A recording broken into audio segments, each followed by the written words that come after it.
咱继续关心台北上海双城论坛昨昏举办，两个市的市长有签署3项 MOU。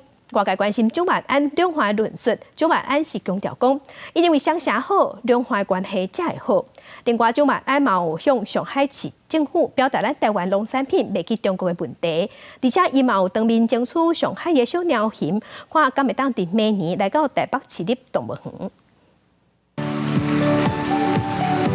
2023台北上海双城论坛正式开始，主题是新趋势、新发展。双方的主管局处是针对检讨永续、会展产业和羽球运动3项签合作备忘录。两市的市长握手，搁做伙用手机来致翕。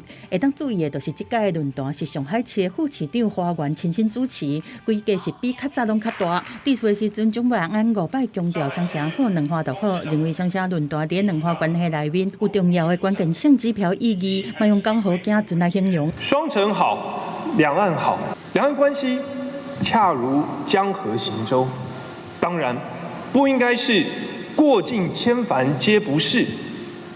但是，也不应该一厢情愿地认为轻舟已过万重山。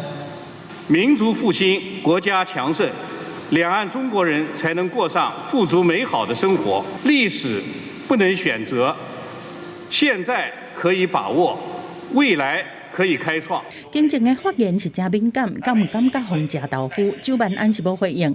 根据了解，蒋万安伫29的关门会议内面主动讲到农产销内面，互台湾各人放心种，上海市民安心食嘛，争取细只鸟禽明年会当来。现在我们的小猫熊，它的血缘亟待更新，而上海动物园的小猫熊基因，正是我们所想要的。蒋万安到上海第2天下晡的行程继续行，小林山去参观上海图书馆的东馆、上海城市规划馆，嘛参访宝江城风水厝，佮亲身体验运动场馆。亲身落去拍球，和在地青年交流。台北、上海拢是出价真悬的城市。蒋万安这摆特别安排行程，去了解上海的主题政策，互相交流。记者综合报道。